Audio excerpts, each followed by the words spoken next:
Hello friend, स्वागत है आपका अपने चैनल टेक डबल ई अड्डा पे।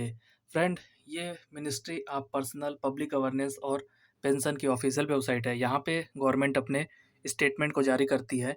तो यहाँ पे आप काफ़ी यूट्यूब पे देखे होंगे, सीईटी का इस समय काफ़ी चर्चा हो रहा है। सीईटी का एग्ज़ाम 2022 के अंत में होगा, 2022 के अंत में होगा, आप इसके लिए लग जाइए। इसका ये सिलेबस होगा, वो सिलेबस होगा, फलाना ढिमका। लेकिन हम आपको कहते हैं इसको ज़्यादा सीरियस मत लीजिए। अगर आप एसएससी की तैयारी कर रहे हो तो प्रॉपर वे में एसएससी की तैयारी करिए। रेलवे की तैयारी कर रहे हो तो आप प्रॉपर वे में रेलवे की तैयारी करिए। और इसी तरह अगर आप बैंक की तैयारी कर रहे हो तो आप बैंकिंग की तैयारी अपनी जारी रखिए। ये सीईटी का प्रोग्राम काफ़ी दिनों से चल रहा है। इसके पहले दो दो बार नोटिफिकेशन आ चुका है। हम आपको इसके पहले वाला ही नोटिफिकेशन दिखा देते हैं। यहाँ पे अगर आप देखोगे, आज का जो नोटिफिकेशन जो कल का आया है, उसके पहले इन्होंने 9 सितंबर 2021 को ही नोटिफिकेशन निकाला था। इसके पहले इन्होंने निकाला था सितंबर 2021 में आपका सीईटी का एग्ज़ाम हो जाएगा। जब नहीं हुआ तो फिर ये निकाले थे 9 सितंबर 2021 को, common eligibility test CET will be conducted across the country from early 2022। तो यहाँ पे आप देख सकते हो, अर्ली का मतलब हो गया जब कोई भी आप साल लेते हो, उसके अर्ली का मतलब कि लगभग 1 से जनवरी से लेकर मार्च के बीच में आपका पेपर हो जाना चाहिए। और यहाँ पे इन्होंने ये भी बता दिया था कि इसका सेंटर जो है लद्दाख में 2 जगह होगा, एक लेह और कारगिल में। डॉक्टर जितेंद्र सिंह ने, जो इस समय डीओपीटी मिनिस्टर भी हैं और भी इनके पास डिपार्टमेंट है, लेकिन ये पेपर कंडक्ट नहीं हो पाया था। अब इस बार ये दोबारा कह रहे हैं कि इस 2022 के अंत तक ये पेपर दोबारा से कंडक्ट करा लेंगे। तो यहाँ ऑफिशियल वेबसाइट है आपकी। यहाँ पे आप ministry of personnel public governance pension पे 22 मई 2022 को सर्च करोगे तो यहाँ पे आपका आएगा नोटिफिकेशन। तो इस नोटिफिकेशन को हम क्लिक करके देखते हैं।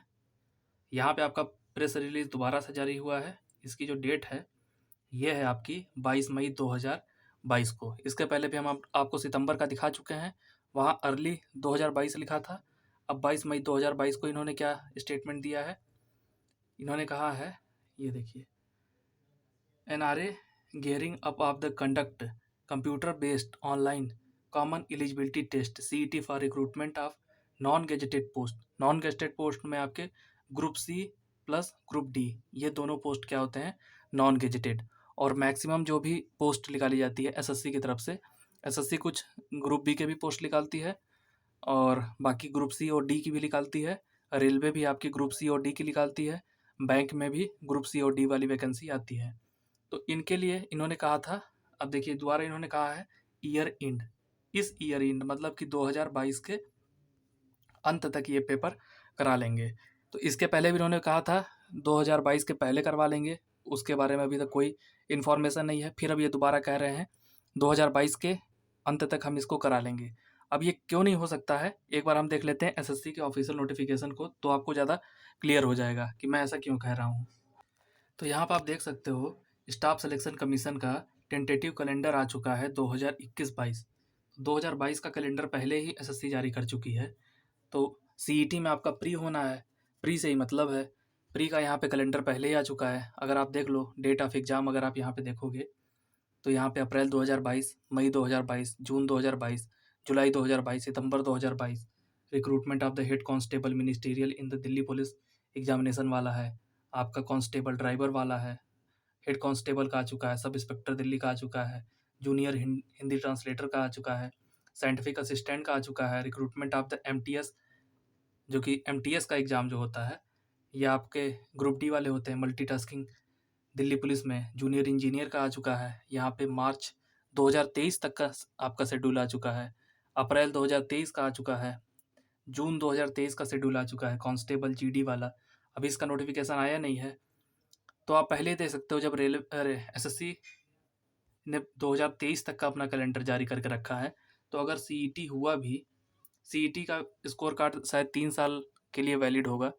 तो इसका मेन जो बेसिक काम है सीईटी का, ये आपका प्री का एग्ज़ाम करवाएगा।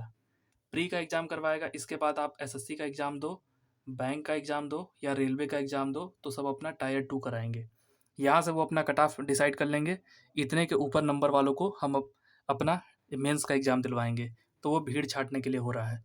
और इसके मद्देनज़र भीड़ छाटने वाली अगर ये जो स्कीम है कि सबको एक साथ मिला दिया जाए, अभी हम आपको बताते हैं, जब रेलवे अपना जोन जोन वाइज अलग अलग पेपर कराती थी सारी आरआरबी।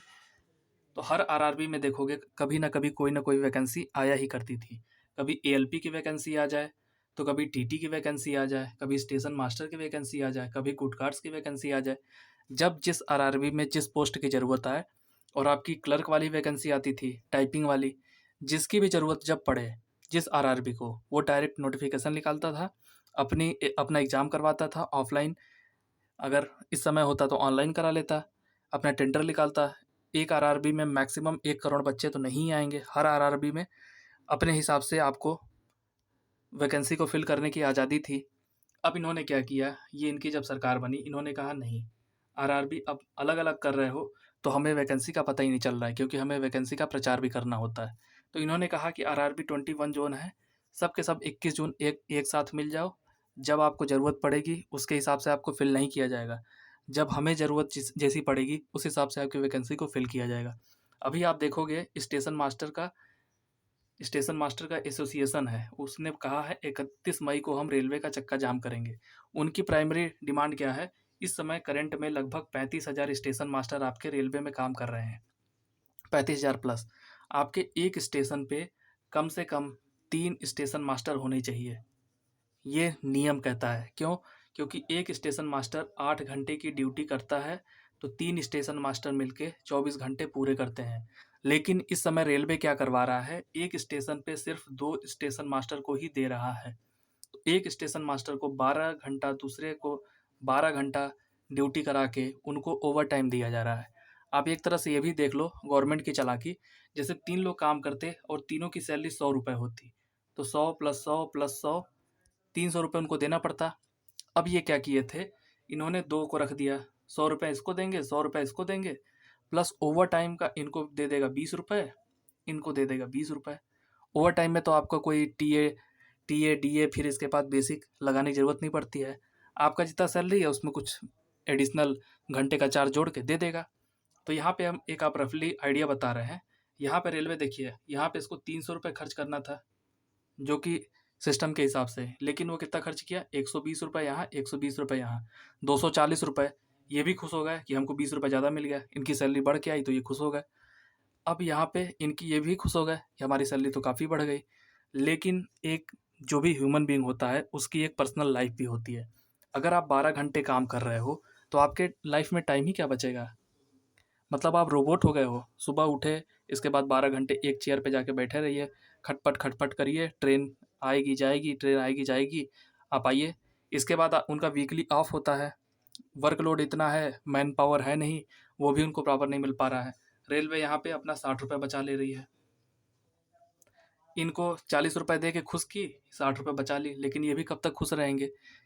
एक ह्यूमन बींग अपने कैपेसिटी के हिसाब से ही काम कर सकता है। तो इसीलिए अगर आप देखोगे तो मैक्सिमम जो रेलवे के एम्प्लॉई हैं वो फ्रस्ट्रेट हो चुके हैं, क्योंकि मैन पावर काफ़ी कम हो गया है।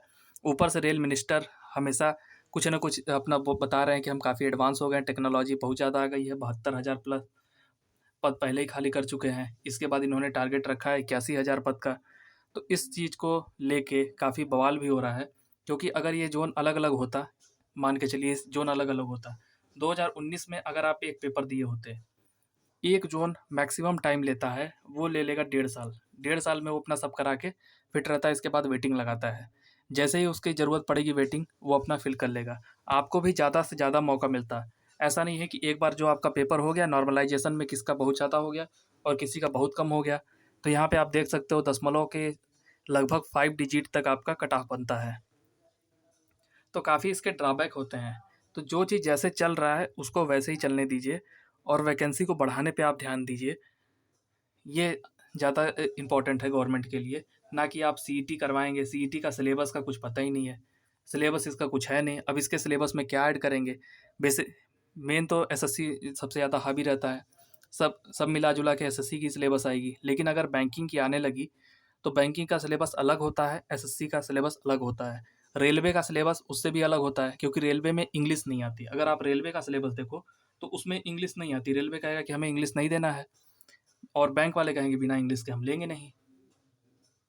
रेलवे कहेगा इंग्लिश हमको नहीं देना है, बैंक वाला कहेगा इंग्लिश हम देंगे नहीं। अगर आप सीईटी कराओगे तो सीईटी में तो फिर वो कहेगा कि हमको इंग्लिश देना पड़ेगा, क्योंकि सीईटी में तो मैक्सिमम पूरे जितने भी एग्ज़ाम होते हैं सबके डिमांड को फुलफ़िल करेगा। वो कहेगा हम इंग्लिश भी रख देंगे, हमें पेपर ही तो बनाना है, इंग्लिश रख देंगे। एसएससी वाला कहेगा कि हम अपना स्टैटिक तगड़ा रखते हैं, तो वो कहेगा ठीक है स्टैटिक भी हम तगड़ा रखेंगे।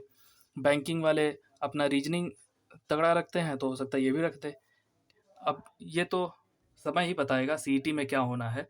लेकिन अभी आप जिस चीज़ की तैयारी कर रहे हो, एसएससी की कर रहे हो, रेलवे की कर रहे हो, बैंक की कर रहे हो, आप उस पे ज़्यादा ध्यान दीजिए, न कि ज़्यादा सीईटी का भी। मैक्सिमम यूट्यूब पे आप देख, इस समय बवाल मचा हुआ है। यूट्यूब जितने भी हैं यूट्यूबर, वो लगाए पड़े हैं इस समय, बड़े बड़े चैनल वाले। अब आपको सीईटी के हिसाब से तैयारी करनी पड़ेगी, ये कोर्स पढ़ना पड़ेगा, वो कोर्स। अभी कुछ दिन में कोर्स भी वो बेचेंगे, तो आपको ज़्यादा अपना ध्यान यहाँ वहाँ नहीं ले जाना है। जिस चीज़ की आप तैयारी कर रहे हो प्रॉपर, उसकी ही तैयारी करो। अभी सीईटी का कुछ क्लियर नहीं है, जब तक बिना सिलेबस के कुछ कोई भी एग्ज़ाम नहीं हो सकता। अभी आपका 5वां महीना चल रहा है, इसके बाद जून आ चुका है। जून के बाद अभी 6 महीने में ये पेपर करा लेंगे, ऐसा पॉसिबल नहीं है। एसएससी अपना पहले ही कैलेंडर आ चुका है, प्लस आईबीपीएस अगर आप देखोगे तो आईबीपीएस का भी कैलेंडर आ चुका है। रेलवे का तो आप जान ही रहे हो, रेलवे का तो भगवान ही मालिक है, वो क्या कर रहा है क्या नहीं कर रहा है किसी को नहीं पता चल रहा है। वैकेंसी खाली होने के बावजूद वो वैकेंसी को नहीं फिल कर रहा है। ये एक गैर जिम्मेदारा, अब क्या कहा जाए, छोड़िए, ज़्यादा बोलने से कोई मतलब नहीं होता। और आपको ये वीडियो कैसी लगी प्लीज़ कमेंट करके बताइएगा, और चैनल पे नए हो तो प्लीज़ सब्सक्राइब कर लीजिए। यहाँ पे आपको रेलवे की सारी अपडेट मिलेगी, प्लस हमने मैथ के भी कुछ क्वेश्चन कराए हैं, और उसमें एक मैराथन सीरीज हुई है। मैराथन सीरीज में हमने आपको परसेंटेज के क्वेश्चन, प्लस सीआईएसआई के क्वेश्चन, और प्रॉफिट लॉस के क्वेश्चन ये करा चुके हैं।